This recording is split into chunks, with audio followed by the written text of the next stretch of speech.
हमारे साथ यहाँ पर कुछ आसाराम बापूजी के जो साधक हैं, उनके अनुयायी हैं। यहाँ पर ये महिलाएं हैं। इन्हीं से जानते हैं कि आज के प्रदर्शन को लेकर के ये यहाँ क्या कहना चाह रहे हैं सरकार से। नमस्कार, बहुत स्वागत है हमारे चैनल। ये तो सारी दुनिया जानती है, हमारे बापूजी के साथ घोर अन्याय हो रहा है। उन्होंने हमारे देश को संस्कृति दी है, तो संस्कृति का बदला ऐसे थोड़ी चुकाया जाता है। इतनी बड़ी सजा दे रहे हैं उनको, इतने बड़े संत हैं। तो राजनीति के सारा षड्यंत्र है, ये तो सबको पता है, सारी दुनिया को पता है, सारा विश्व जानता है अब तो। बापूजी के लिए इतने बड़े संत है। उन्होंने बच्चों के लिए इतना कुछ किया, संस्कार केंद्र खोले, बच्चों को संस्कार दिए। अब क्रिश्चियन समुदाय वालों को लग रही है मिर्ची, क्योंकि उनके शराब छुड़ाई, सिगरेट छुड़ाई, तंबाकू छुड़ाया। हाँ, इस वजह से उन्होंने बापूजी के अगेंस्ट सब चक्कर चलाया। और क्या, सबसे बड़े समाज सुधारक मैं अपने बापूजी को ही मानती हूँ। और क्योंकि इन्होंने नशा मुक्त भारत किया है, और इसी से मेरे ख्याल से कई लोगों को बहुत ज़्यादा तकलीफ पहुंची, जिनकी दुकानें नहीं चल रही थी, उनको अपनी दर्द महसूस हुए और उन्होंने दुकानें अपनी बंद ना हो जाएं। इस वजह से बापूजी को अंदर कर दिया कि एक आदमी को अंदर करेंगे तो सारे ही अपने अपने कार्य में संलग्न हो जाएंगे। तो ये उनका एक व्यापार था, लेकिन व्यापार की वजह से बापूजी को, इतने निर्दोष बापूजी को इस तरीके से बंद करवा के और फिर जेल की सजाएं, और वो भी ताउम्र कैद, ये तो बड़ी शोचनीय बात है। शर्म आनी चाहिए हमें सबको, समाज सुधारकों को भी, और उनको भी शर्म आनी चाहिए जिन्होंने उनको जेल में किया। ये ध्यान हरिओम रखना जी। चाहिए।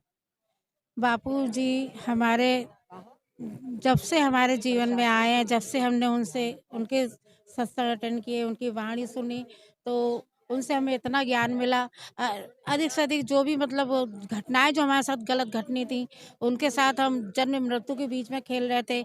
उनके ऐसे ऐसे अनुभव हमारे साथ में जो हम आज तक जुड़े हुए। मेरी बेटी एक मतलब हाई स्कूल या 9th में पढ़ती थी, कोचिंग करनी थी, उनसे दीक्षा चली, उसके प्रभाव में आके उसकी मार्गदर्शन जो हमें दिया, हमें पूरे परिवार ने दीक्षा ली। और अपनी बेटी पे मतलब हमें गर्व है। आज भी वो मतलब अविवाहित है, और एक जिस मोड़ पे अगर वो कोई उसको रखना चाहे तो मतलब वो अपना मतलब परीक्षा देने के लिए तैयार है।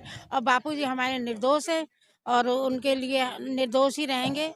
असकुशल निर्दोष निष्कलंक वापस जरूर हम पे, हमें उनको पर पूरा भरोसा है। और मतलब दिल दिल रो पड़ता है अगर उनकी जगह किसी का भी, चाहे मान लीजिए कोई मतलब नरेंद्र मोदी जी के या कोई भी मतलब नेता या मतलब सरकार का कोई अपना इंसान इस जगह होता बुजुर्ग, तो आज उसके लिए भी वो प्रयास करते कि हम अपने इंसान को बाहर निकाल के लाएं। आप क्या कहना है, मतलब आप सबको ये लगता है कि जो कोर्ट ने जो उनको सजा दी है वो गलत दी है, और इस तरह का कुछ नहीं है? बापूजी बिल्कुल निर्दोष हैं। बापूजी के सत्संग में भी जो लोग आ जाते थे, वो लोग भी ब्रह्मचर्य का व्रत लेकर जाते थे। नव युवक जो हैं, उन्होंने किस तरह से जीवन जीना चाहिए, उस तरह से उनको चलाया बापूजी ने, और उन्होंने सब व्यसन छोड़े, सब युवा वर्ग बदला, और भारत को जो है विश्व गुरु के पद पर बापूजी ले जाना चाहते हैं, और वो उसकी तरफ ही बढ़ रहे हैं। हिंदू संस्कृति को, संस्कारों को उन्होंने बढ़ाया, और गुरुकुल पद्धति शुरू करी, जिसमें गुरु परंपरा से गुरु का आदर किया जाता है, माता पिता का आदर किया जाता है, बच्चों में अच्छे संस्कार जागृत किए। ये सब चीज़ें बापूजी पूरे हिंदू संस्कृति को उठाने के लिए ही कर रहे थे। और पूजन दिवस शुरू किया, 14 फरवरी का जो वैलेंटाइन डे था, उसको हटाने के लिए उन्होंने ये प्रयास किया। उन्होंने ये नहीं कि उनका विरोध किया, उन्होंने ये बोला कि हमारा सच्चा प्रेम जो है हमारे माता पिता और हमारे गुरु से शुरू होता है।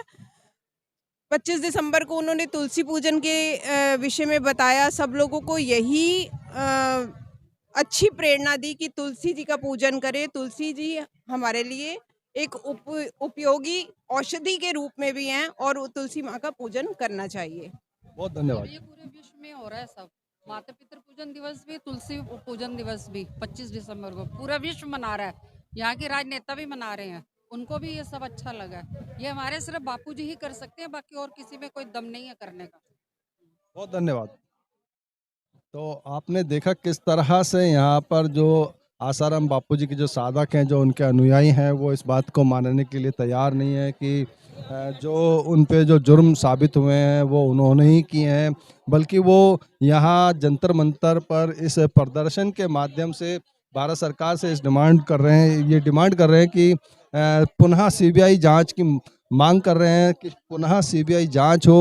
उनके जो बापूजी हैं वो बिल्कुल निर्दोष हैं, उन पर जो भी आरोप लगे हैं वो एक षड्यंत्र के तहत लगे हैं। तो इन सब बातों को लेकर के आपके क्या है सुझाव, क्या है विचार, हमसे ज़रूर साझा कीजिएगा। इसी के साथ मैं रूप सिंह गोसाई आप सभी से विदा लेता हूँ, जल्द अगली खबर में मिलूंगा। तब तक आप अपना बहुत ख्याल रखिएगा। नमस्कार, धन्यवाद, जय हिंद, जय भारत।